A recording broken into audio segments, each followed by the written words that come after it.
And hello there! Let's keep your week rolling just right. The right mix of news and conversation. So whether you're catching us online, on TV, or on the radio, hop on, join the chat. I'm Paolo, Rosario.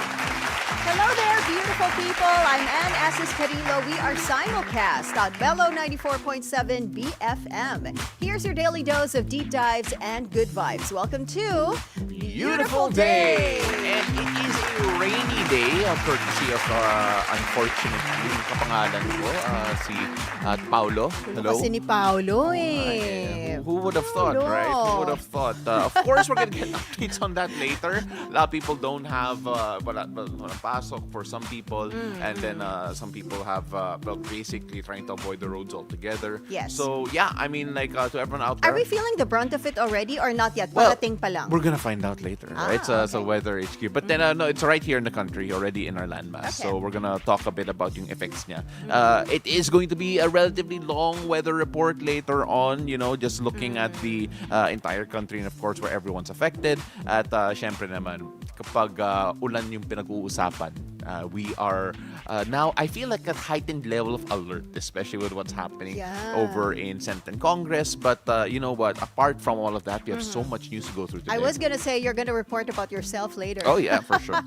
On Weather HQ. But we have a jam-packed show, as always. Syempre Friday, no? Yep. And we are going to be talking for our Girl Talk. We have Girl Talk later on. Yeah. For Girl Talk, we will be speaking with Darlyn Ty-Nilo, the founder of Power Planner for Modern Filipinas, Belle Jour.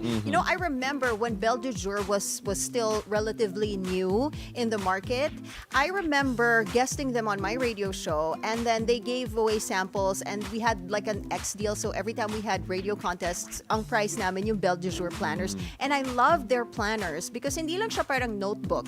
It comes with inspiring messages. Affirmations. Ganun. And everything. So later on, we'll be speaking with the founder of Belle Jour. Yeah. And also for Love Hacks later on towards the end of the show, we are going to be joined by, of course, Coach V, but also by our very own China Barachina. China Barachina is one of the people na kailangan mo ibuo yung pangalan nila or else hindi siya yung tao na yun. I mean, China Barachina. I'm trying to get used to just calling her China nga eh. No. Si Miss Barachina, okay, she is one of the most chaotic people I've ever met in real life.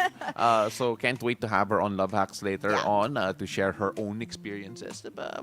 May crossover din tayo kahit papaano. Kasi we're going to talk about online dating and dating an a fam. Yes, right? yes. So ito na yung interracial, intercultural. Ito na yung donkey and dragon. Yes, but it's also the specialty of Coach V. Yes. Right? Specialty na That's yan. right. We also have an interview later for Weather HQ. So we're going to be talking to the Sugar Regulatory Administration because that the Philippines will not be exporting as much or not be exporting at all in terms of sugars natin because of the different the pests, the conditions that the country has faced in the past year. And of course, we're going to see how the impact is and of course how the sugar industry here is going to react as well. So a lot to discuss when it comes to that.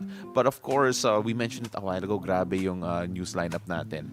Even if there hasn't been a Blue Ribbon Committee meeting, but we are online, if I'm not mistaken. That's right. So, Facebook and YouTube. That's where they can catch us live. And you can send your questions, your messages, your shout-outs as early as now. Go ahead and type away. I check all those comment sections, Yes, you do. even on the Facebook of even Mello. the bad ones. Yeah.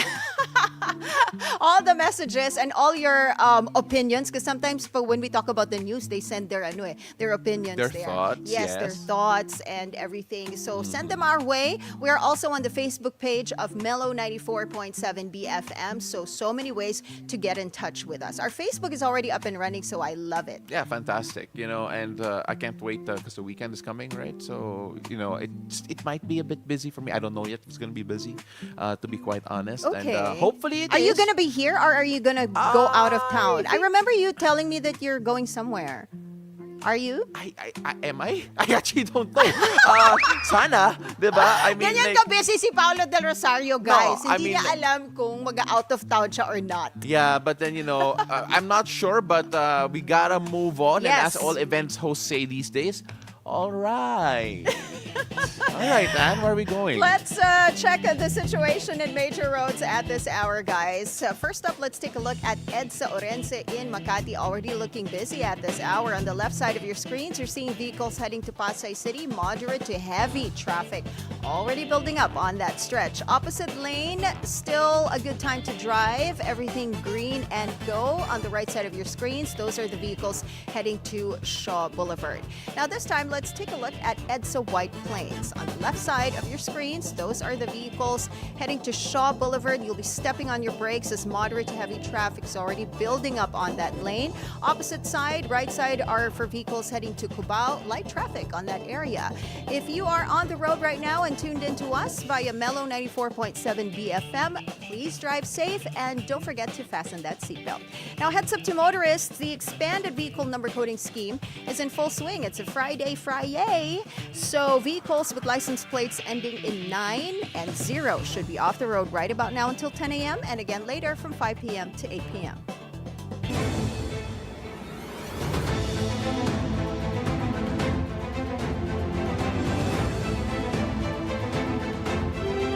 What will the weather be like this Friday? Let's go find out from Paolo as he gives us today's forecast from Weather HQ. Take it away, Paolo.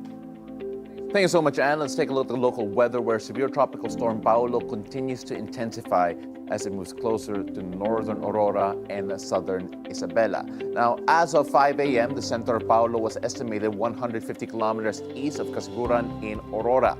Now, it is packing maximum sustained winds of 100 kilometers per hour with gusts reaching up to 125 kilometers per hour. Now, Paolo is seen moving west-northwest at 20 kilometers per hour.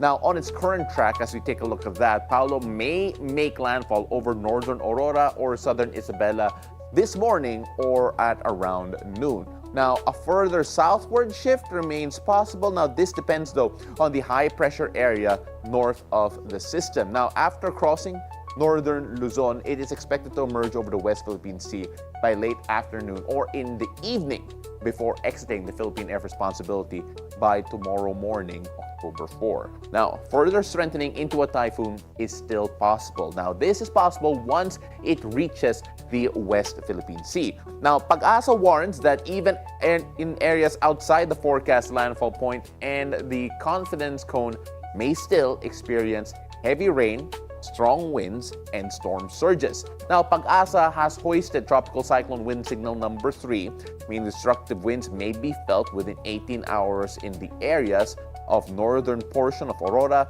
central portion of Isabela, northern portion of Quirino, northern portion of Nueva Vizcaya, the mountain province, Ifugao, southern portion of Abra, the northern portion of Benguet, central and southern portions of Ilocos Sur, and the northern portion of La Union.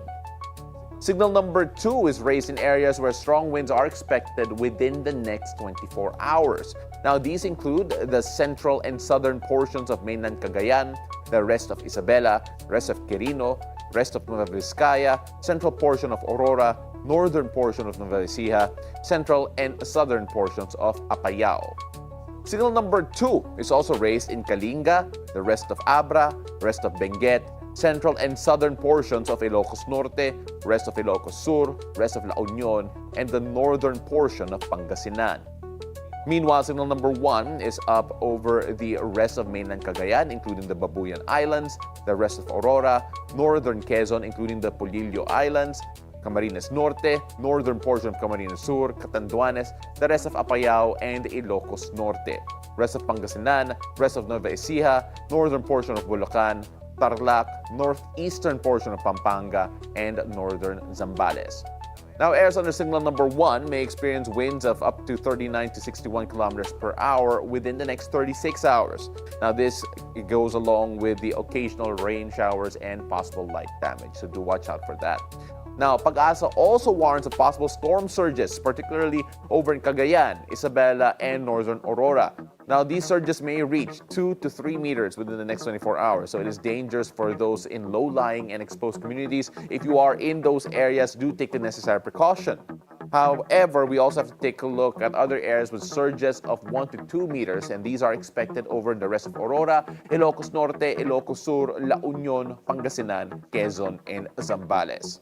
Now, that's a lot of weather for today, but make sure that you will stay safe. For today, the impact of severe tropical storm Paolo will be felt mostly in Luzon. Now, stormy weather is expected over Cagayan Valley, the Cordillera Administrative Region, the Ilocos Region, Aurora, and Nueva Ecija. Now, for the rest of Central Luzon, Quezon, Camarines Norte, Camarines Sur, and Catanduanes, all those areas will experience rain with gusty winds. Now, these conditions may lead to flooding and possible landslides in high-risk areas. Now, for Metro Manila and the rest of Luzon, now you can expect cloudy skies with scattered rain showers and thunderstorms. Residents are strongly urged to take the necessary precaution, especially against sudden heavy downpour, flooding, and landslides. Now, moving on to the south, let's go to the Visayas region, where the western sections can expect cloudy skies, scattered rain showers, and thunderstorms, while the rest of the Visayas region and the entirety of Mindanao will have partly cloudy to cloudy skies with isolated rain showers due to localized thunderstorms. Now, apart from all of that, Pag-asa has also issued a rainfall advisory due to Tropical Cyclone Paolo.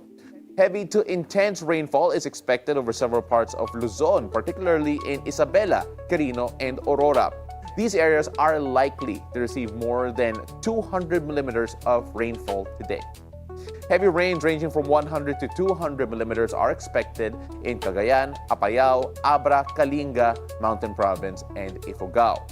Heavy rains are also expected in Benguet, Nueva Vizcaya, Ilocos Sur, La Union, Pangasinan, and Nueva Ecija. Meanwhile, rainfall of 50 to 100 millimeters is expected in Ilocos Norte, Zambales, Tarlac, Bataan, Pampanga, Bulacan, Rizal, Laguna, Quezon, Camarines Norte, Camarines Sur, Catanduanes, and Albay. Residents in these areas are advised to be alert for possible flash floods and landslides, especially in low-lying and mountainous communities. Well, that is it for Weather HQ at the moment. A lot to unpack there. But Anne, back to you. Thank you so much, Pao. Now on to our top stories this morning. President Ferdinand Marcos Jr. has pledged a 180 million peso aid package for Cebu, devastated by a 6.9 magnitude earthquake, which killed at least 70 people and left thousands displaced. A tent city will be set up in Bogo City to house the displaced, with the Red Cross deploying large medical tents for relief. Energy and water supply will also be restored soon. Meantime, the president assured victims that those needing medical care would be covered by the government's zero balance billing policy in Department of Health hospitals. Now moving on, now we have the latest casualty count from the back-to-back storms the Philippines has experienced. The combined effects of storms Mirasol, Nando, and Opong have caused a reported 38 deaths, with 4 confirmed and 34 for validation. 41 others are injured and 15 are still missing. The storms have so far affected over 1 million families across 16 regions in the country. Nakakalungkot, no, when you hear the news, because before the earthquake we had those typhoons, Yeah. diba? Ang daming nasalanta rin ng bagyo, and we're seeing the numbers, those who were injured and those who have died from the earthquake in Cebu. You know what? You find yourself wishing that sana hindi na madagdagan Yeah. yung disasters that will be happening towards the end of the year. Yeah, I mean, we talk about the word resilience, unfortunately, a lot.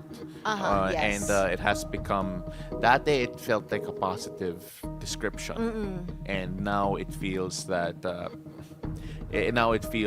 more of, it's hindi naman it isn't a Parang bad people, word, but oo, at the same parang they time, don't wanna use it. yeah, Diba? because we don't have to be that resilient, supposedly, if certain infrastructures were in place. Yes. But this is also a reminder, I think, for everyone. For example, we've done earthquake drills for a very long time.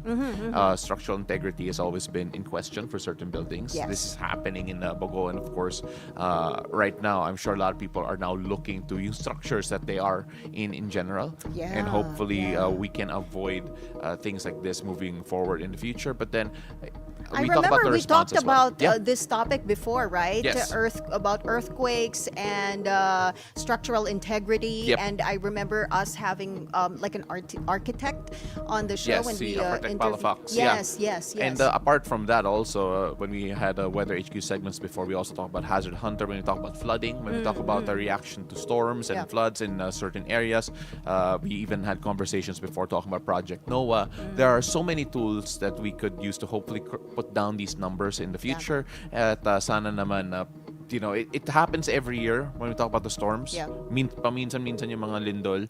But we're going to try and figure out, I'm sure, as a community and, from our government officials that, hopefully we use the term resilience less and that our infrastructure and our safety and integrity when it comes to our buildings, when it comes to yung mga processes natin, works out. And of course, our hearts go out to the victims Yes. of the typhoons, the storms, and also the earthquake. We've been seeing reports, videos of people who are Heartbreaking. intense, right? Housed outside, and all the wreckage, all the debris. Some people still trapped under the debris. So our hearts and prayers go out to our kababayan out there. Now let's move on. A lawyer has filed an ethics complaint against Senator Cheese Escudero over his acceptance of a 30 million peso campaign donation from the contractor firm Centerways Constructions. Attorney Eldridge Marvin Aceron claims Escudero violated ethical standards, including conduct unbecoming a member of the Senate, damaging the credibility of the Senate. The complainant is calling for sanctions, including possible suspension or expulsion. Escudero, in response, says the complaint is a political retribution from allies of Congressman Martin Romualdez, not an ethical issue. Now, moving on here, the Pasig Regional Trial Court Branch 158 has convicted Janet Lim Napoles on 13 counts of money laundering linked to the 2013 pork barrel scam. She was found guilty of using fake NGOs to hide illegal funds and was sentenced to 7 to 14 years in prison and ordered to pay over 94 million pesos in fines. The Anti-Money Laundering Council said that this is its second conviction against Napoles, showing the government's steady fight against corruption. Again, we actually were reminded of this particular case because of all of the scandals that we have been covering for the past few weeks. And to see another conviction, the second one, as AMLC mentioned, is when you talk about the process, the due process, it gives people hope as well, especially if it's followed through, that the process does work and sana mas mabilis lang, especially for what we're seeing. Diba? Tagal, this Ang tagal. 2013. I feel like college pa ako nun. I feel like a lot of people have already forgotten about this case, di ba? Kung hindi lang, actually si Senator Panfilo Lacson said that this scandal, the flood control scandal, is even worse than the PDAF scandal. Yeah, and in that statement, parang people, were suddenly recalling, ay, oo nga, no, the PDAF scandal, di ba? And then now we're seeing this progress somehow, and but the thing it's is, a long wait. Yeah, and remember, there has been legislation passed to try and avoid what happened with the PDAF scandal already. Yeah. But then, people find ways. Yung mga insertions that people have been discussing lately. Yes. So, again, it's like, still more has to sabi be nga done. nila, they just changed the name from pork to insertions. Well.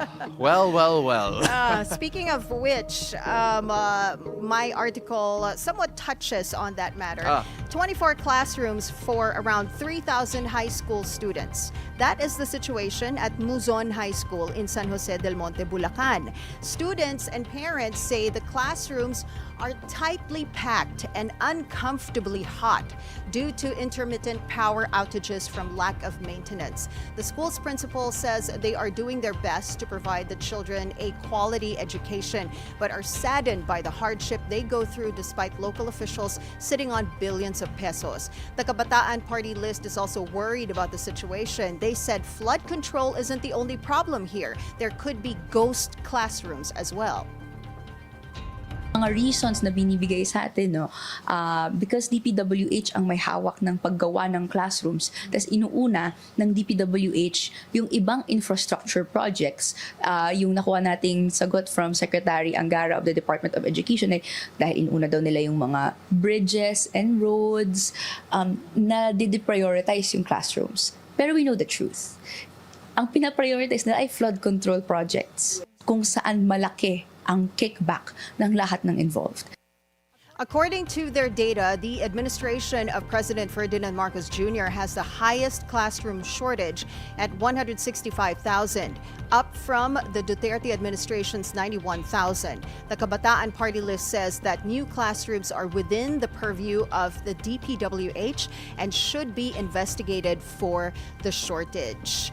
Remember, during the budget hearings, they were able to find out that some of the budget that were supposed to be allocated for the Department of Education nilagay sa DPWH.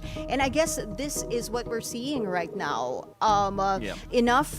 We don't have enough funding for these classrooms, for these schools, and napupunta lahat sa DPWH, particularly sa flood control projects where sabi nga ni Congressman the Kabataan Party list representative, she said that di ba, malaki yung kickback kasi dun sa flood control project. And that is why, you know, this year sa 2026 NEP submitted to Congress, the Department of Education, I guess this is some form of good news for the next budget, because the Department of Education will be receiving the largest share, 928.5 billion pesos is their budget, 134.9 billion for state universities and colleges.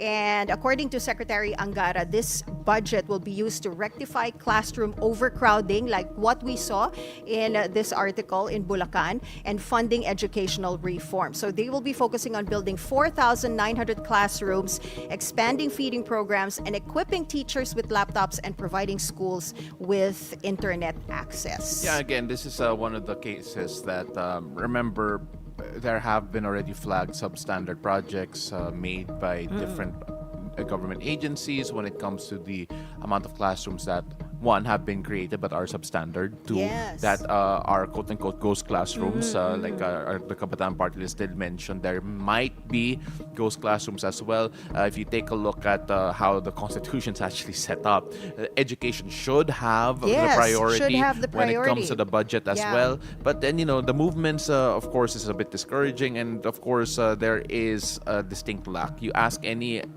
advocate of education, they're going to say there's a lack of classrooms, there's a lack of support for teachers, technology gaps are also there, especially in remote areas. So a lot of problems are solved with when it comes to education, when it comes to either level, in any level. So we're going to see whether or not this budget, one, will be allocated properly, two, used properly, and Used three, properly, yes. if we can You get know, that classroom papasok shortage nga down. dun papasok dyan yung transparency and accountability, since they're saying this is the age of transparency, diba? So Allegedly. according to Secretary Angara, the DepEd, to ensure transparency, they're going to use the monthly platforms and open government platforms to track yung progress ng kanilang programs. I saw a meme yesterday talking about how yung mga bidding for anything, any government project, dapat nasa Discord na lang daw para pwede tayo mag-chat, diba? But, blockchain na nga eh. That is what Senator blockchain, Bam Aquino is pushing for, but diba? that doesn't have yung feedback on the live chat like a Discord has. But anyway, we're gonna move on from that, because the Senate resolution urging the ICC to place former President Rodrigo Duterte under house arrest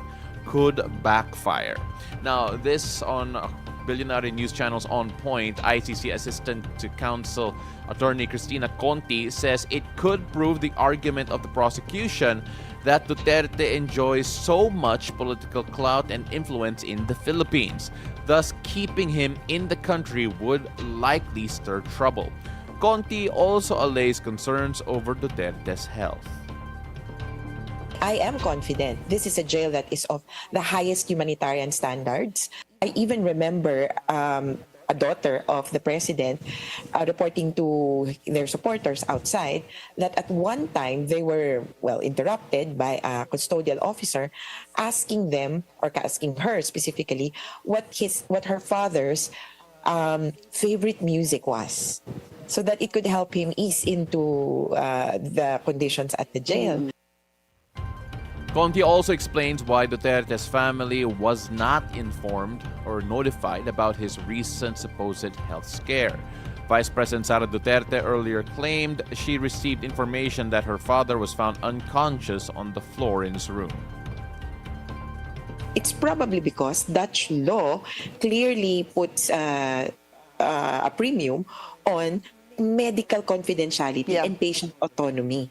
So the medical information technically should just be between the patient and the health professionals who saw to the care of the patient. We don't know then. Maybe it's because of the patient who said, and I know of older people who are like this, wag mo nang ipaabot sa anak ko, hayaan mo na. Pwede pala yun. Yes, kasi at this point, I think he's considered as fit to decide for himself.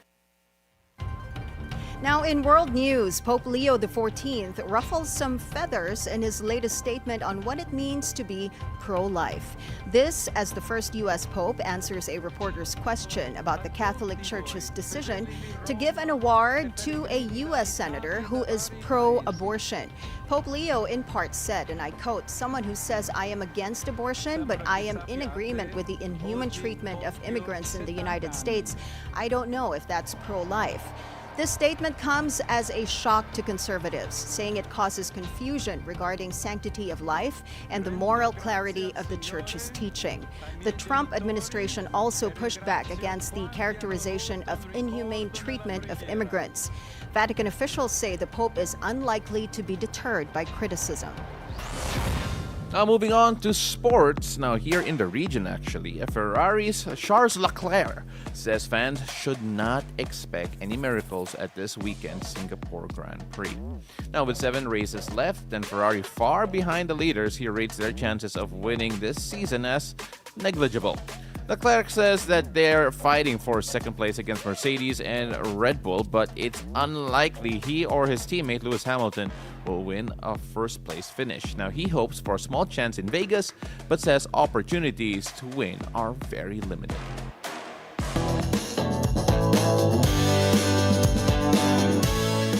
Now here is our first cup of tea. Actor turned politician Aaron Villaflor drew mixed reactions on his Instagram post praying for those affected by the recent earthquake in Cebu.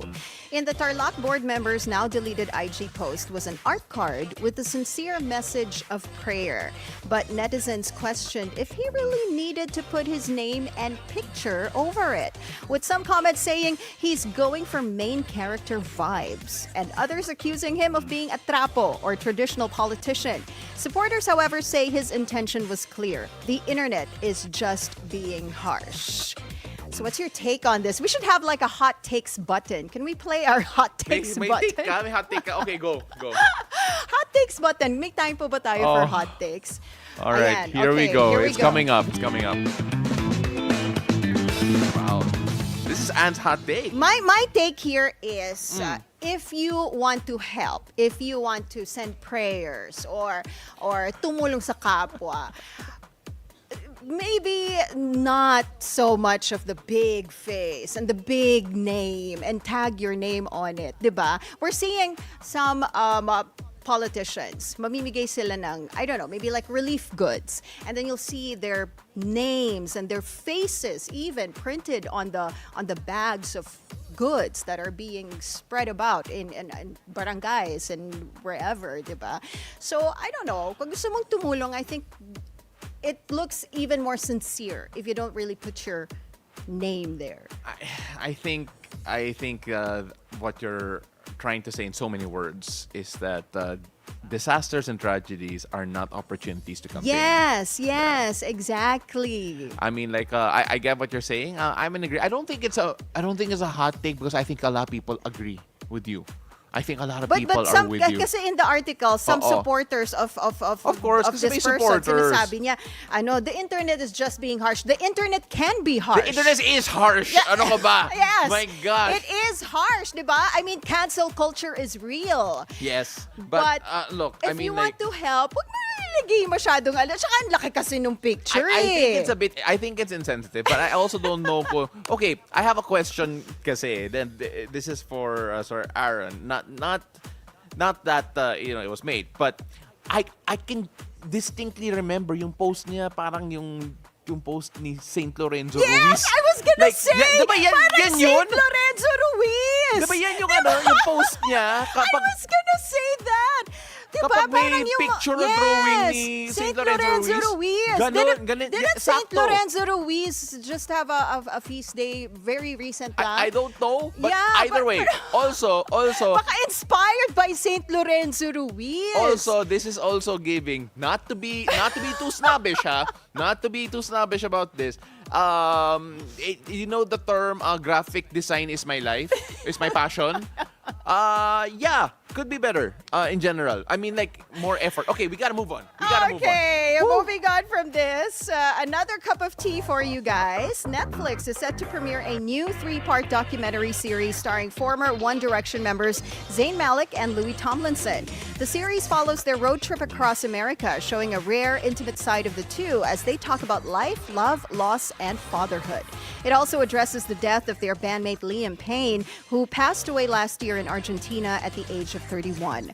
The series will reportedly feature firsthand and candid conversations regarding Payne's death, the first from any of the bandmates. The show promises to give fans a deeper look into their personal journeys. So to all the One Direction fans out there, this is something to look forward to, Yeah. this documentary on Netflix. I'm not really a big fan of One Direction, but I love some of their songs, especially Night Changes. Yeah. I mean, like, it's gonna be painful, I'm sure, for a lot of the One Direction fans who do miss yeah. Liam Payne. And again, his death was so untimely, and it's Oh, such true. a shock, right? So to see their candid reactions, I'm sure it's gonna be harrowing in so Yes. many ways. But at the same time, it'll be fun to see One Direction fans come back together. They were such a phenomenon. I wonder why it's just Zayn and Louis Tomlinson. Oh, I think we're gonna find out also, Yeah. right? Pero baka sila Where are yung the other two? bida, Baka sila they were yung- being followed. Baka they were the Yeah. ones being followed and the others are there. I'm not sure, but we'll see. I'm sure their fans will say it's the best doc ever. But nagets niya yan. But of course, Yeah. I can't wait to see it personally. I love that I can't wait to song. see it personally. Yeah. Okay, that's our tea for this morning. Now, up next, we are going to meet the visionary behind the planner that's helped thousands of Filipinas own their power through reflective journaling. So don't go away. Beautiful day. We'll be right back.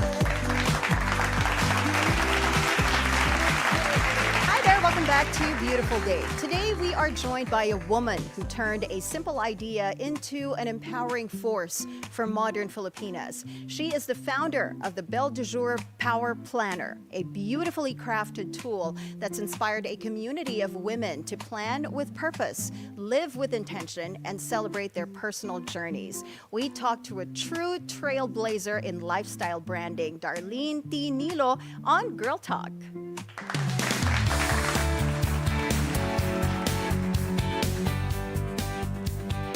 Beautiful day to you, Darlene. Welcome to the show. Welcome to BNC. Thank you.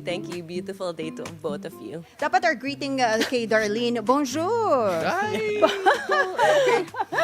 Bonjour. Belle de Belle Jour de is jour. beauty of the day. Yes. Beauty Oh, of the diba? That's day. so perfect. And first and foremost, congratulations. 20 years of Yes. Belle du Jour. That is just amazing. Can you share the story behind the name Belle du Jour? What inspired it? What is this all about? So Belle de Jour, we explored like different names.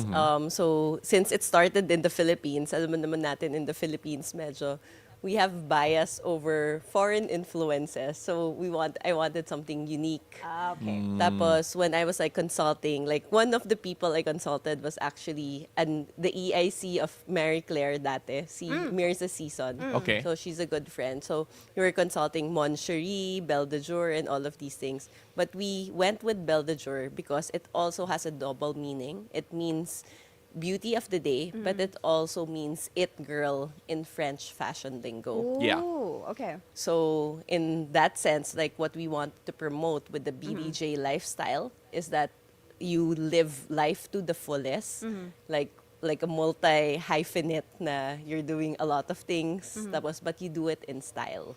You know, it's an interesting time, 2006, that's when it started, give or Yes. take, right? So 2006 and coming up with a planner specifically for women, all Yeah. right? When we talk about that particular idea, it feels so focused. And when you look at the opportunity, when you look at the space there, the gap, what did you see that really inspired you to do this? During that time, actually, people nga questioned, why would you have the market na guys, girls, just focus on girls? Because there was no planner focused on women. During Kasi wala that din time. plano yung lalaki. no? Walang plano yung lalaki. Well, yung sa akin. Well, meron akong tidbit doon. But yeah, what happened was, when I did a survey, I surveyed both boys and girls, women and men. Women were more particular about the planners that they used. Okay. So me as a creator, if you're gonna create something that you put your heart and soul into something, di ba? Gusto mo yung mga tao that can use it it will matter to them. All the little details that you put in the planner, they'll appreciate kasi it matters to them. Right, right. So that's one of the reasons that we focused on women, because to women, it's not just a selection of a planner.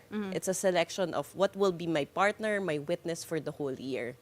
Versus men during that time was just picking, kung anong binigay na notebook, planner, Right, susulat ko lang. Kung anong right. binigay sa bangko, di ba? Yung Yeah, the yeah. traditional like that. So, it didn't matter so much. Okay. The product won't matter.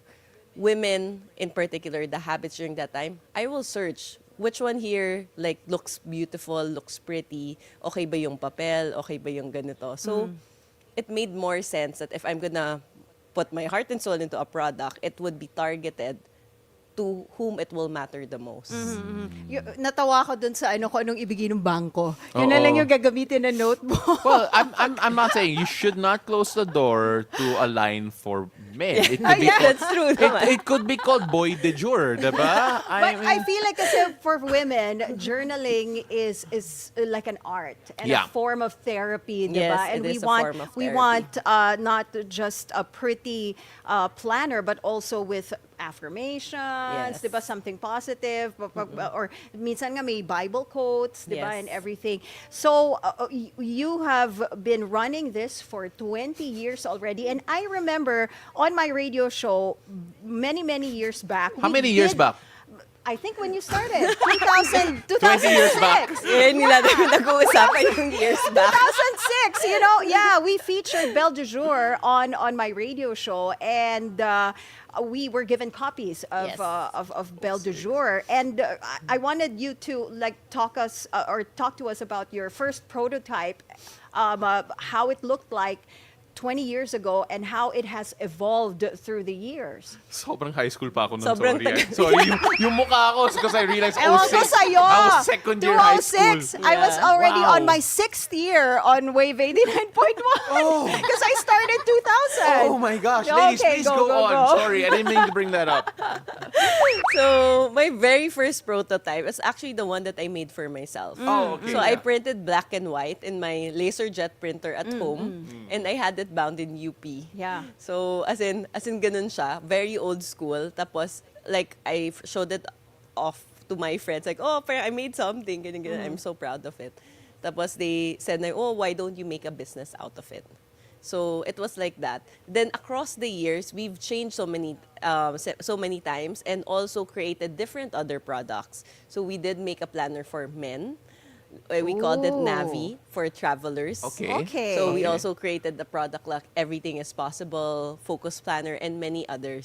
Unfortunately, we had to streamline during the pandemic, but that's another story. Okay. It's okay. But Yeah. It's okay.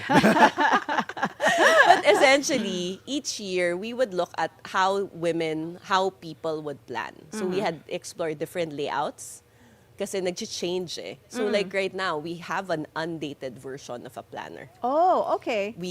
Ever since the beginning, we had like a time block, like vertical layout, ganyan. Yes, So we were yes. promoting time management. But now, as you've said earlier, sometimes walang plan, sometimes gusto mo more free space. Yes, yes, So meron that's true. kaming team free space version of our planners and team time bound. Okay, kasi nga I feel like after the pandemic, people feel like, well, a lot of people feel like parang there's no need for a planner anymore kasi because of how uncertain life Correct, was during the correct, pandemic, right? So I think having a planner that has no timeline, diba? Just spaces where you can journal freely, I think that's very, very helpful. The beautiful thing about BDJ is that there's actually now more of a community forming Yes. around Yeah. because it Correct. feels like journaling, it feels like planning is such a personal thing, but then it went beyond that with this brand in particular. How did that grow? How does that really help the identity of the brand? Because it really feels alive in that sense. It wasn't honestly intentional at the beginning because like I just graduated from college when I started the planner. So parang, alam mo yung gumawa ka lang ng product tapos hanggang doon lang. There was Yeah. no long-term plan. But I think it resonated with a lot of people, and then they felt like, oh, it's nice also to be able to discuss this, to discuss dreams. So there's this study that was done pre-pandemic that 7 out of 10 Filipinos don't dream anymore. And the number one reason is lack of conversations. Okay. So, it's like we talk with the practical stuff na ano yung mga kailangan, maging ano ka lang, maging nurse or all of these things. But what do you really want?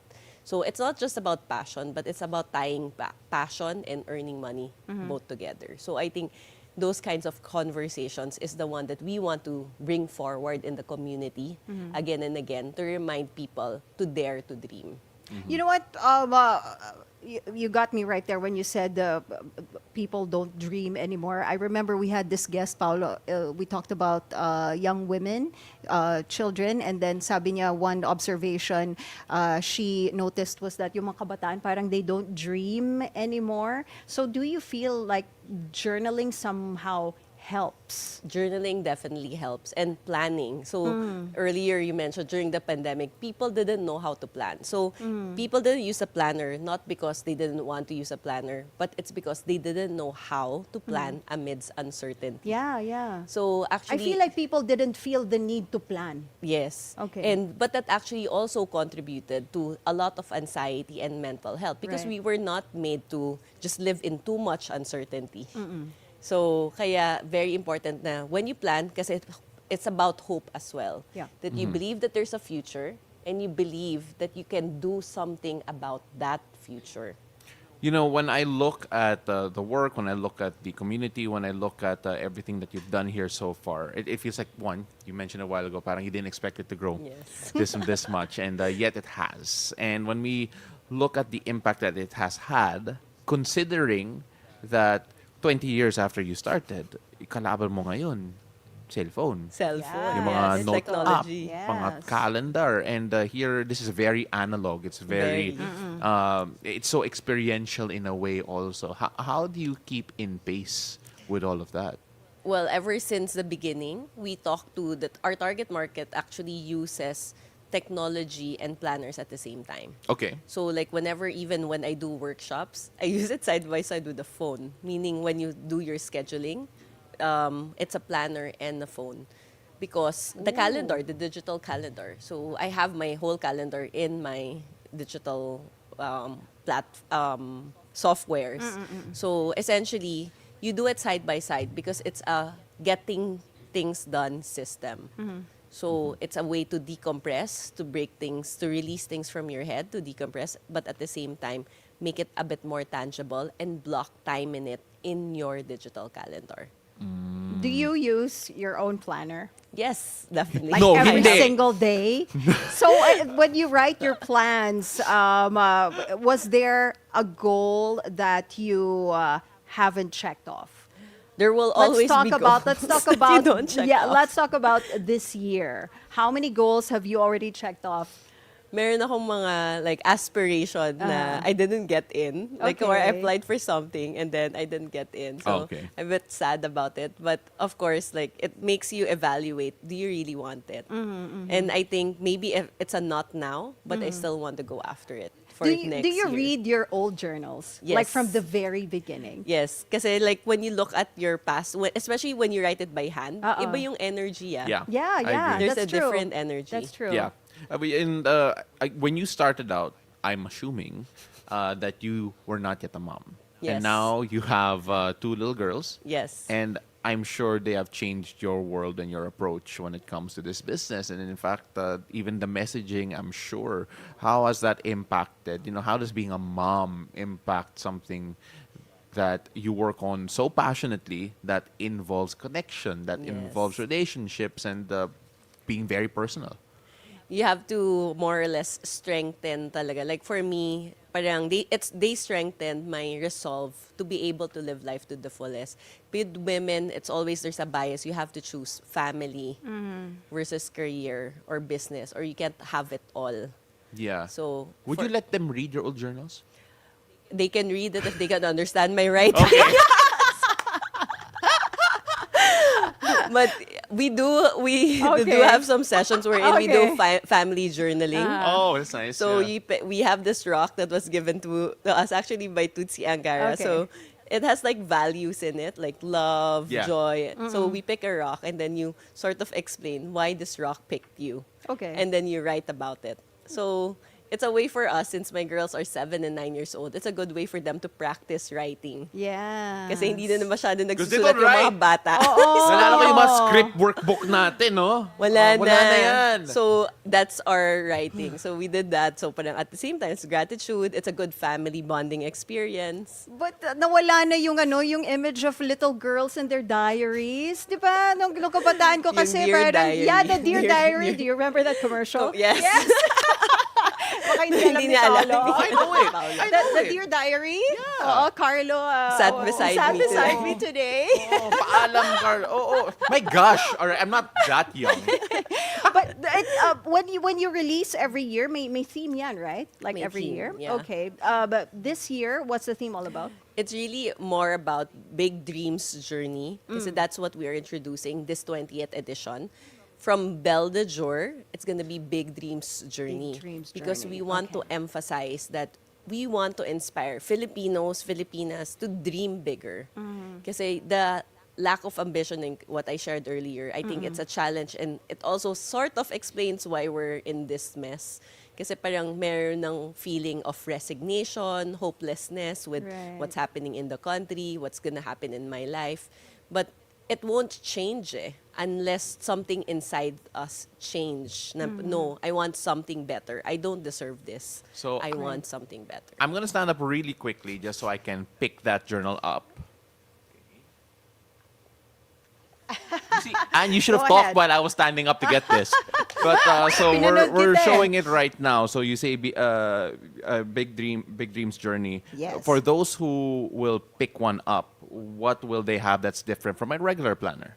Okay, so this is a layout that we introduced. It's called meron pa rin Omni siya ng Pages. stubs. Meron Hold on. coupons Yeah, pa din yes, siya. yes, It yes. has 60 different coupons worth 60,000 Yeah. pesos, like sobrang daming discounts. We have a lot of great planners, promos or partners this year.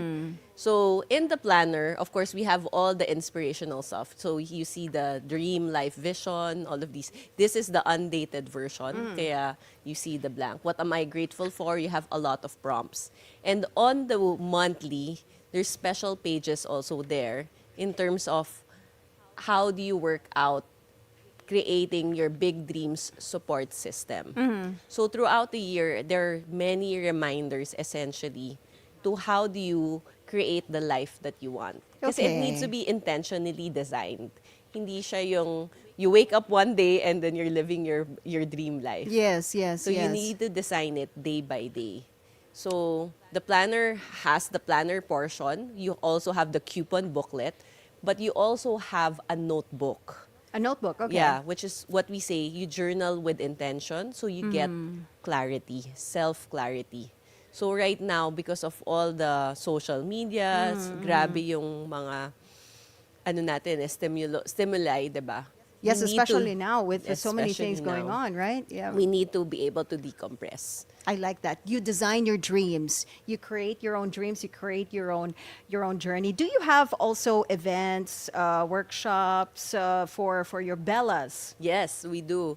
So during the pandemic, I actually got certified for journal therapy. Ah, Really? there's Kasi- such a thing. Okay. Because generally, yun nga, parang people don't realize that they need an outlet for all the emotions and all the thoughts. And what we say also is, generally, to be able to survive society, we edit ourselves constantly.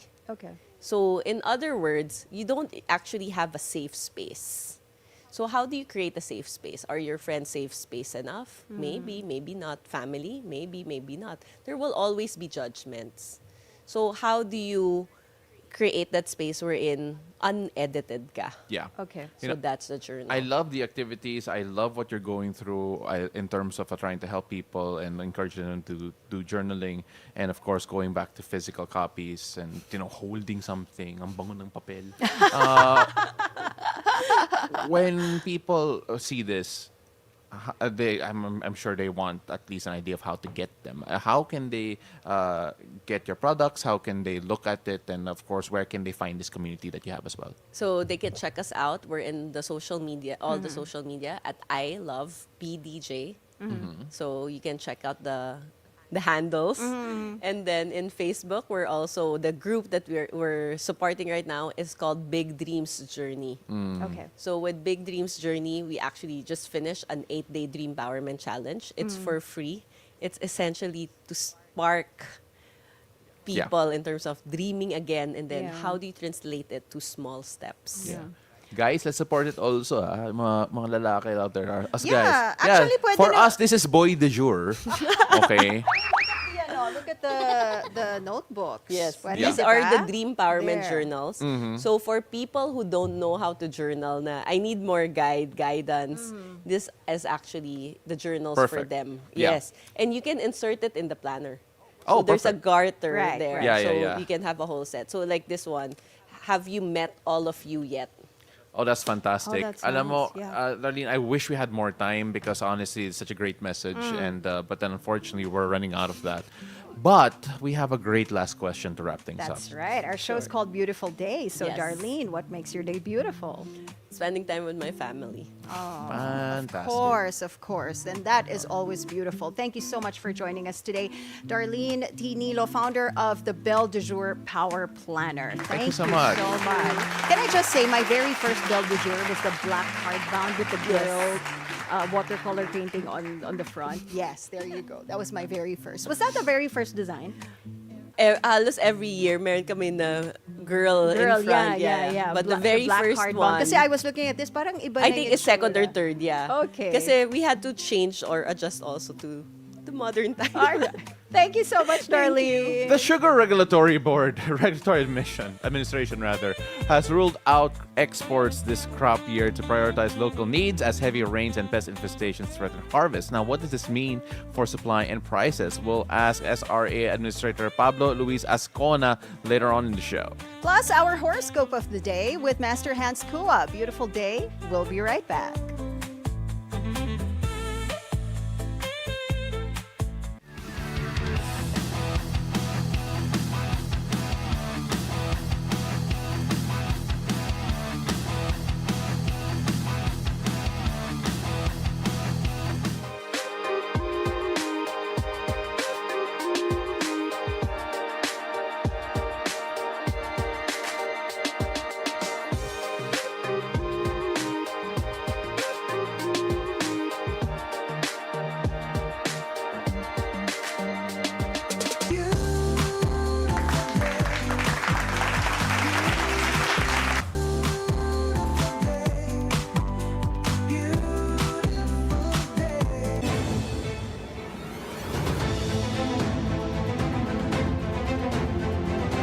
Well, welcome back to Watching Beautiful Day. This is Weather HQ.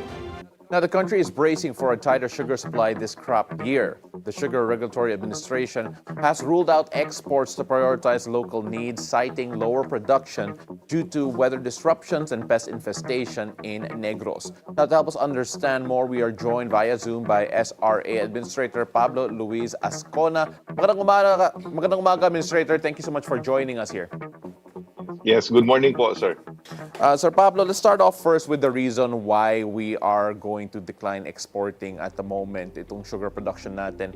Just how hit has it been by all of these natural disasters, natural occurrences, and of course, yung pest infestations natin? Yeah, actually, we came out with sugar order number 1. What we did was to allocate, in the meantime po, allocate all the production to the domestic supply. It is common knowledge naman po that our domestic production cannot suffice the domestic demand. However, we don't close the doors actually to exportation. Kasi po, as confusing as it may seem sometimes, we actually export when the local sugar production is at its peak, which is January, February, March, where we have we're producing so much sugar, maybe twice or triple our local demand on a monthly basis. So baka po mag-export pa rin tayo in those times. So when we talk about keeping it domestic now po, you mentioned a while ago, when we are at our peak, we do export. But is there a drop in terms of yung output natin, in terms of expectations during this time that led to your decision to keep sugar domestic, at least for the time being? Yeah, okay. So first off, we have been growing in production the last 3 years. No, 3 years ago we were at as low as 1.799 million metric tons. Yes, po. And then last year we were already at 2.085. This year we estimated 1.9 something million metric tons. And we also mentioned in the sugar order that we might have a drop from the estimate, mainly because of the extreme weather that we're facing north of Negros. Plus, we have RSSI, yung red soft scale insect na pest po that we're dealing with. So the pest is new to Negros. It's basically new to the Philippines. We don't on a worldwide basis, in countries affected by it, they recorded a 50% drop in production. So we don't know if it will happen to us at the same level. The infestation rate based on SRA records is at 5,000 hectares already. It only started in Negros at sometime in March, and we started recording it in May. So from May to now, we from nothing we're now at 5,000 something hectares for Negros alone. Yes. So in preparation for all this, we will allocate all the sugar for domestic use muna, and then we'll see what happens po sometime in December or January. If we have enough sugar in those days, we might need to export. Okay. Sir, you mentioned a while ago the reasons why, the extreme weather conditions, especially in Negros, and of course, yung bagong infestation. We actually reported about yung infestation na yan here on the show. Just how significant is the estimated impact? You mentioned 50% in other places around the world. Dito, na-mention nyo po 5,000 hectares in Negros alone. How much percentage of that is the production that we are expecting to, or rather, how much percentage of the production do we expect to be affected by this infestation? Okay, so let's say we consider the 5,000 hectares to be severely infested. No? So that's a 50% drop for the 5,000 hectares. However, on the good side, Negros po is 250,000 hectares. So Okay. hopefully, yung problema natin, yung recorded po is 5,000. Yes. I am pretty sure we have unrecorded cases. It is a very small insect, and not all the farmers report the infestation naman. So we're working hard on having our research people go around and monitor. So that's one of the reasons po. Okay. When we talk about the exports, the levels of production, and all of the other mitigating factors, syempre, it also boils down to the price. Will any of these issues, will the exports, or rather the lack of exports, result in changes of local prices of sugar and of course yung supply natin in terms of yung mga buffer natin? Okay, actually this year, or for the last 3 years, we were able to maintain a stable farm gate price and a very, very stable retail price. So the cause of this was actually the president's mandate to us to always maintain a 2-month buffer. So yung threshold po natin for importation is actually a 3-month supply. Kasi po, it usually takes about a month to get an import going. So we always maintain the 2 months buffer. Okay. So on the farmer side, the prices have been very, very stable. That's why we noticed or we recorded an increase in area. We were down to 380,000 hectares of sugarcane farms na lang po in 2022. And sa ngayon po, we're up to 403,000 hectares na po. So a lot more farmers are planting sugarcane. Yes. This is because of the stable prices.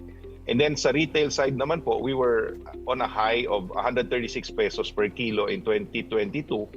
Sa ngayon po, we're at 85 pesos for the last 3 years, no? 85 to 88. So stable po yung pricing, stable din po yung supply. Now, as for the exports, if you allow me to explain it a bit. Yeah. When you export kasi, the price of the US market is a lot lower than the domestic market. So the farmers and the millers will never agree on allocating sugar for export at a time when we know kulang po yung local production sa domestic demand. So when we allocate po kasi, bibilhin po yung asukal nila at maybe about 1,000 pesos per bag lower. So kung na-allocate na siya for US. So yung ginagawa po natin, we keep it at domestic where we really need it. And then usually in January, February, March po, when milling is at its peak, you have to understand yung milling season po natin is 6 to 8 months lang. Yes. Mini-mill po natin yung asukal na gagamitin natin for 1 year. So there are times when we are picking na yung production po natin on a monthly basis is 2 to 3 times of our monthly demand. Yes, so babagsak po yung farm gate price. Ang problema doon, pag bumagsak yung farm gate price, tamaan yung farmer, hindi naman po bumababa yung retail price. So what we do in those times, we export. Yes. So understood. we relieve the market of some supply, and then this will stabilize po all the prices, and then if need be, we replenish it after the harvest season na po. So the farmers do not get affected. Stable yung price ni farmer, and pinaka-importante din po, stable din po yung retail price. Yun yung logic doon po, actually. All right, so Sir Yes. Pablo, we're running out of time here a bit, but then before po. we let you go, I want to focus one last question here when it comes to the pest infestation, which could be a big threat considering we're not quite Yes. sure kung ano yung tunay na level of infestation of all our crops here in terms of yung mga sugarcane. But you have partnered with the Yes. Hawaiian-Philippine company on organic and eco-friendly pest management solutions.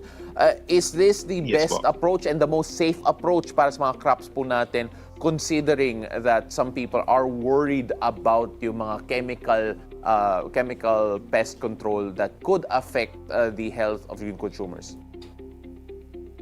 Yes po. Number one, yung first po na approach is because unrecorded po yung pagpasok ng pest. A lot of farmers actually did not understand what was going on. So, naging severe po yung umpisa natin, and we had to resort to chemical pesticides to just control it. Yes. Ang problema doon sa chemical pesticides, it also kills yung beneficial insects po. Meron namang natural predator si RSSI, kaso lang po outnumbered po yung natural sobra. So, if we use a chemical pesticide, patay po yung pest, patay din po yung mga mabait or yung good guys. So, Hawaiian Philippines, we were trying to figure out, they brought in Israeli scientists and they studied it. We collaborated with them and we found out that there are certain natural like the basic example is neem, no? Neem oil or neem tonic na pwede nating gamitin. Pinapatay niya po si RSSI, hindi niya po pinapatay si yung bugs po na kumakain kay RSSI.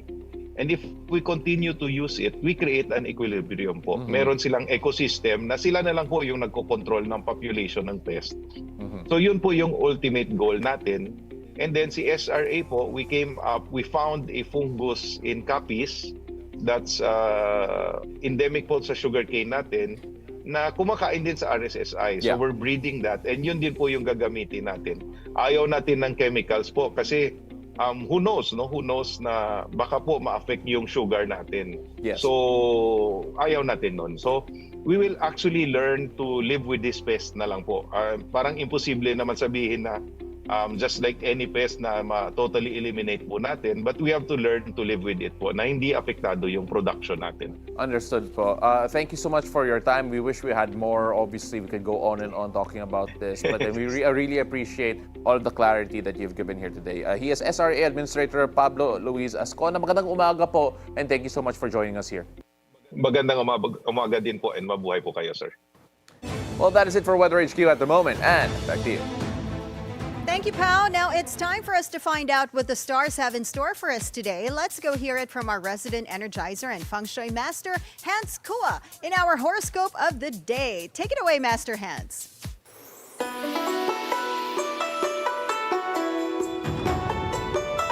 Good morning! Beautiful day with me, Bilyonaryo Master Hans Kua. Ito po ang araw-araw nating inaantay horoscope of the day. Ngayong araw ng Happy Friday, October 3.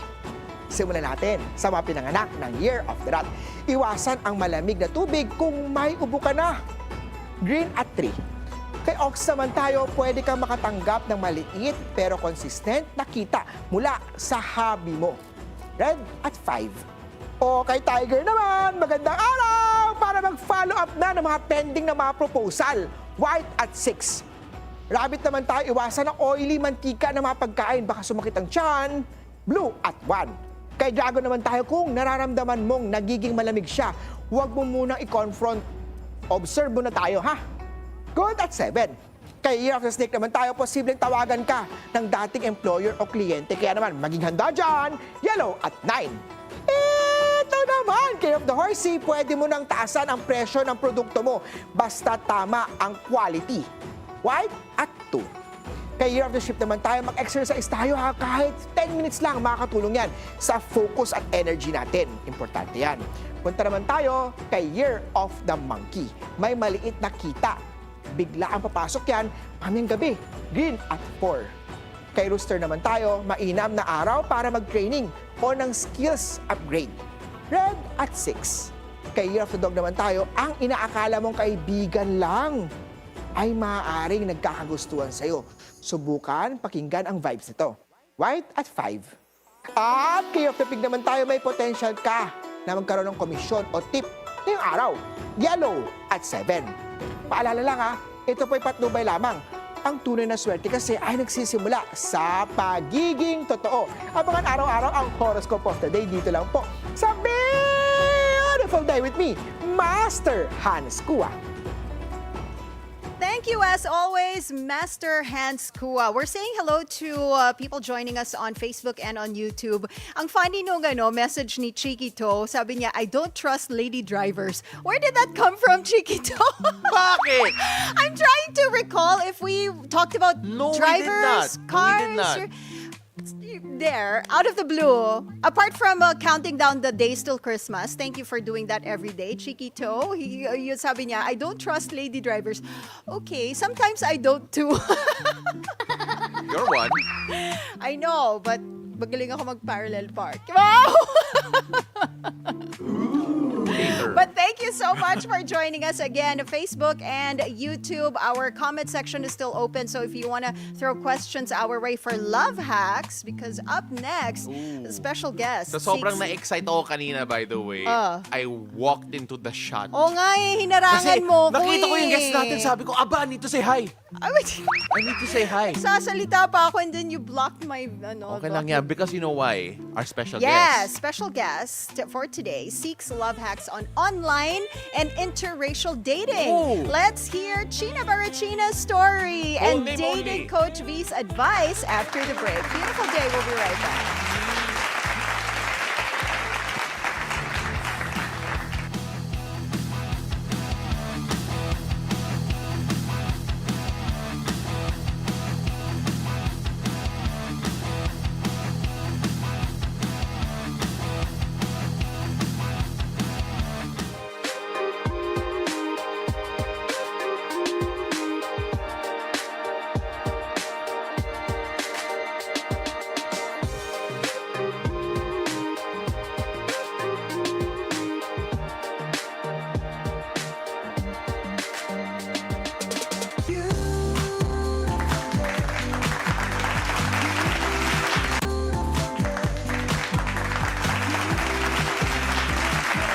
Hi there, welcome back to Beautiful Day. In this episode, a guest seeks advice from our resident love guru. Let's hear it on today's Love Hacks. Love hacks, we got you.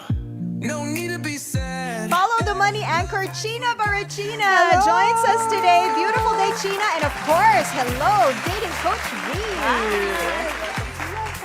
I love you, Coach this. V. I love this because this is a collab that we have been trying to get Yeah. the moment we've met China. Talaga ba? Oo, napaisip ako. I'm like, perfect siya dito sa Love Hacks. Bakit? Why? Di ko Why? alam. You give off this energy. Oh, This, na pang love hacks. this, Pang love hacks. this loving vibe. Parang Oh, feeling Oh, yeah, I agree. Parang feeling namin marami kang questions to ask about love and First dating. of all, Ann, gusto ko lang i-roast si Paolo on air na. Kasi di ba chat lang ako last time. So you want to roast Paolo on air? Sige, let's do that. Yan yung magiging meme na yung facial expression niya. But yeah, I'm so excited. You're Coach V. Nice meeting you. Actually, disclaimer, it's not my love life. It's the asking for a friend love life. Okay, so Diba? this is the asking for a friend version of Love Hacks. Yeah, Ano yeah. pangalan ng friend? China din? Hindi China eh. Minsan Barachino ano siya, ata sa yun. gabi iba. May alter ego ang ating guest. Alright. Okay, let's hear it. So, Sige. there are, di ba, cases here, interracial dating. Interracial, yeah. Interracial dating, okay. Alam mo, I just realized, some of them, umiikot lang. Like, sa dating apps, The Yung- same people? The same people dating the same guy. Same people dating the same guy. Kasi syempre swipe left and right. Yeah. So ngayon, paano yan? I mean, Coach B, what can you, kasi di ba, in this day and age, ang hirap mag-date. Kasi hindi ka makapag-commit kasi you cannot until you define it. Yeah, Ang especially yung mga foreigners here, based here, Yes. na talagang umiikot sa mga dating apps and they date multiple Filipinas at the same time. So, Coach V, like, Yes. how would you address that? So, firstly, being an intercultural matchmaker, no, we are very aware of the fact that some AFAMs, or what we call a foreigner assigned in Manila, not our client, but some AFAMs in Manila are really dating in the Philippines. And nung sinabi ni China na umiikot sila, dun mo ma-realize na when you are on a dating app, for example, a Filipina goes out with this foreigner, and then her friend goes out with the foreigner, and then alam mo naman yung girl, sometimes nag-exchange notes yan na, uy, Yes. May GC. na-date ako, tapos biglang nung nagpakitaan sila ng Maybe like a picture, photo, it's the Siya rin same. yun. pareho pala. It's happened so many times, and in fact, Really? it just happened Okay. this morning too. kaya lumabas yung statement na to na umiikot lang. May friend kasi na nagpakita ng ano. Oo, photo. may No, friend. but I have a question. My friend. Kasi dating pa lang naman, it's not a relationship. Is Yes. that not allowed for you to date around? All right. So, if you are single, you are allowed to do rotational dating. Okay. Because you are not committed. But the problem here is when we're talking about interracial dating, you know naman the Pinay. Sometimes when we find somebody that we really like, we really get head over Nagkaka-competition. heels over the AFAM. Tapos syempre may pagka-possessive din tayo means. Okay. Minsan lang Yeah, ba? pero Minsan lang ba? I feel like Dinate ko that's na not yan. the guy's Tapos fault, yan. diba? Kasi maybe like the guy knows from the get-go that wala naman tayong commitment. So Yes. he's okay to date around, diba? Yes, it's not the guy's fault, but meron kasing tinatawag, oh my gosh, I hope I'm getting that term right. It's called tunnel sisters. Have you heard of that? Tunnel sisters? Tunnel sister ba yun? First Yung time. tipong, kasi sometimes when you say, tumatawa si Pao, mukhang alam niya ata. No, kasi Ibang- the term Tunnel for sister the ba term for yun? that guys ata is Eskimo bros. Eskimo bros. Eskimo bros. Explain natin, Pao, what Yeah. that So is. ano yung Eskimo bros? It's I'll explain the tunnel. You go for the Eskimo. friends who have gone out with the same girl, same person. Ah, Practically, okay. like simply Okay. put, Tunnel Absolutely. Sisters, a girl version of that. And my love, rated PG, not only gone out, Yeah, but yeah, also yeah, yeah. slept with. Yeah. No? Okay. So Yeah. that's why it's funny when we realize, for example, two people are dating the same AFAM, because possible na tunnel sister kayo. That not only that you've dated them, you also slept with them. So that makes you magkapatid sa tunnel. Ibang klaseng sis. All right. Okay. So that's Right? one. So there's a rotational dating. Are there? And what's the Yes. next question that you have? So, when will you say na parang, okay, this is worth na, sige, magkakilala kayo. Yes. Tapos nakita mo, dinate niya parehas. Parehas kayo. Ano ba to ba topic ba yan? Diba? Nakaka-discourage, China, diba? Pag nalaman mo na yung Exactly. ibang girls, kahit hindi naman kayo, diba? May ganong effect na, ay, ikaw din That's pala. true. And Yeah. he also took you out. Most women, if not all, has insecurities. And sometimes, nakikita niya yung good dun sa competition niya, which is her friend. So, I just imagine na, ay, mas maganda siya. Ay, mas may boob siya. Mas may siya, mas sexy siya. So, I think it's gonna create more insecurities. And it's not gonna be healthy. So, might as well, bros before. Okay, PG. Let me just say, sandali, PG tong show. Wait, Kaya China. mag-break show tayo. Okay. China. Bros before Yeah, friends. bro. Oh, yeah. Yes.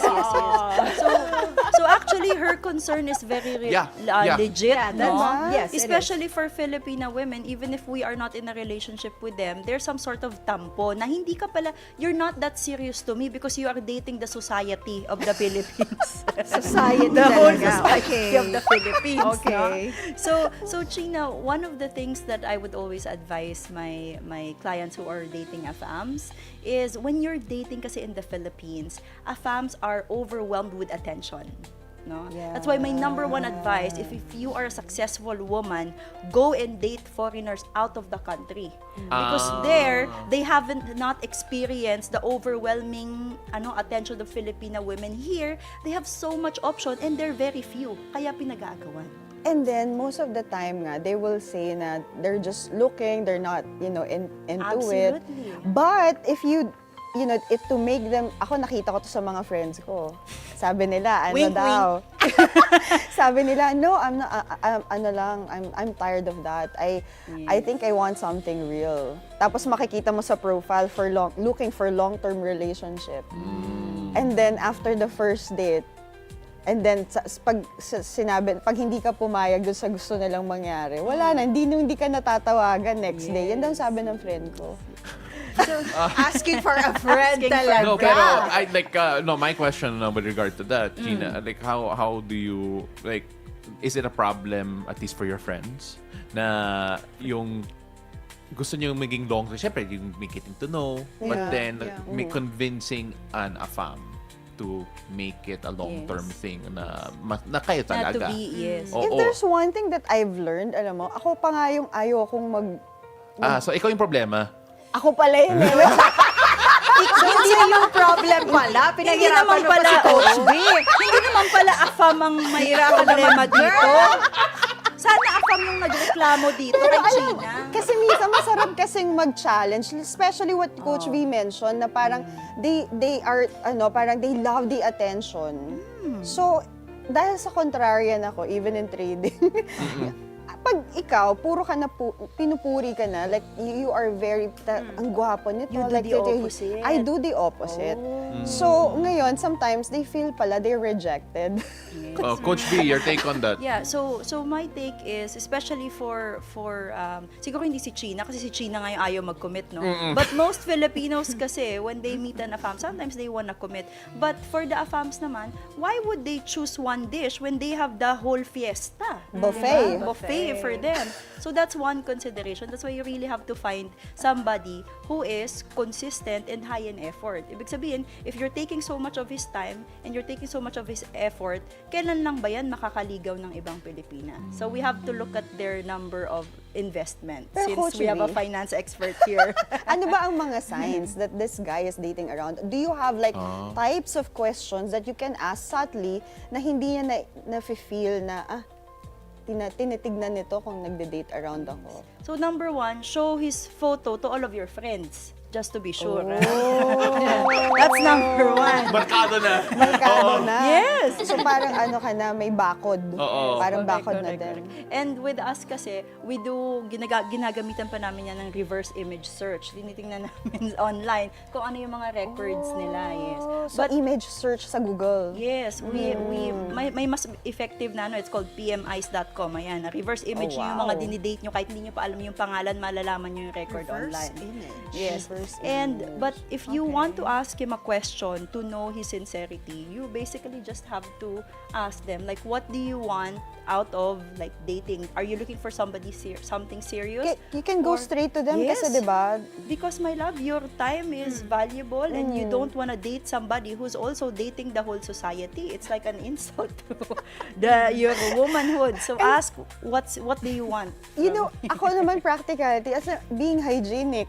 Like, hello, parang hinalikan mo na yung kaibigan mo nun, 'di ba? Parang I'm diba? sorry, pero 'di ba? Parang Kahit if- mag-mouthwash ka ng alcohol. Hindi na matatanggal sa memory mo that they also dated your friends. Quiet na kami ni Paolo. Morning pala Pero to, we're just really Coach V. watching. I Kiss thought- lang naman. Yeah, kiss lang naman. Like, dito lang. Sige. So, dapat ata nasa ibang show tayo. Hindi tayo dapat nasa evening show tayo dito sa Bilyonaryo. Wala pa kasing tulong Guys, si Coach V. morning PG tayo. Morning, guys. Kinakabahan natin kami ni Paolo. But these are the realities when we're talking about intercultural dating in the Philippines. Isa pa yan. So, going to that point, sabi nila, when I talk to the guys na nagde-date dito sa Philippines, if they didn't kiss or parang magiging platonic lang, they see it as like a friendly date. And Kapag it's- walang intimacy at Yeah, all. if there's no intimacy. So is that an excuse to make kapag walang halikan, walang Number one, that sounds like gaslighting and manipulation. Oh. Number two, download my free ebook on intercultural dating so you learn about the differences in culture. Free yan. Free. Alright, so hindi siya bibenta. But we have to wrap things up here. Okay, Unfortunately, I love the questions. Medyo na-shocked ako. shook. Oh, From a tahimik friend. nga lang tayong dalawa eh. Parang, okay. But you know what, Gina, because it's your first time here, we have this tradition on the show. Oh that my Ann- goodness. No, it's not Yeah. bad. I Hindi promise. naman. Calm down. Okay. Calm down. Si Ann bahala sa'yo. Ann, take it away. Sheena, our show is called Beautiful Day. What makes your day beautiful?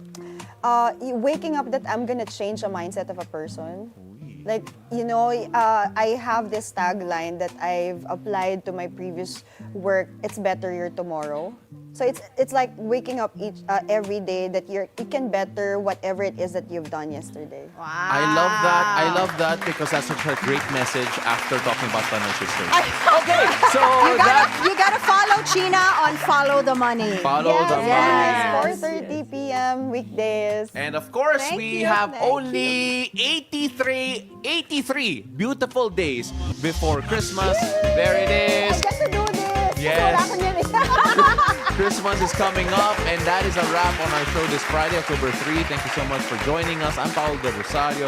Stay safe during the stormy season. Remember, keep it cool and take it easy. And I'm Ann, Asis-Carilo. Have a great day ahead and a great weekend ahead. Always remember to choose joy and spread love and kindness wherever this day and this weekend takes you. See you again next week, 7 a.m. to 8:30 a.m. only here on Beautiful day!